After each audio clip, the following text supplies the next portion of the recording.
আসসালামু আলাইকুম। তো চলে আসলাম ৩০০ ফিট ঘুরবো আজকে। তারপরে হাঁসের মাংস খাবো। এই জায়গাটা হচ্ছে বসুন্ধরা কনভেনশন। তো এখানে নামাজ পড়তে এসে দাঁড়ালাম। তো এই জায়গাটা অনেক সুন্দর। এখানে অনেক ধরনের প্রোগ্রাম হয়। তো এই জায়গাটাতে এর আগেও অনেকবার আসছিলাম। তো জায়গাটা সুন্দর লাগতেছিল, তাই এখন সন্ধ্যার পরে ভিউটা সুন্দর আসতেছিল, সেই জন্য ভিডিওটা করলাম।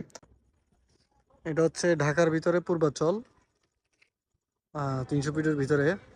এখানে এটা এই এলাকাটার নাম হচ্ছে মইজুদ্দিন চত্বর। এখানে আপনার অনেকগুলো রেস্টুরেন্ট আছে। এই রেস্টুরেন্টগুলোতে হাঁসের মাংস, তারপরে বিভিন্ন ধরনের খাবারের আইটেম পাওয়া যায়। হ্যাঁ, এখানে একটা পার্ক আছে। ঘোরাঘুরি করার জন্য রাতে দেখেন চারপাশে ওরা একটু আলোকসজ্জা করে রাখছে, সুন্দর আছে পরিপাটি। আর এখানে ঘুরতে আসে যারা, তারা মানে খাবার দাবার খাইতে আসে এখানে।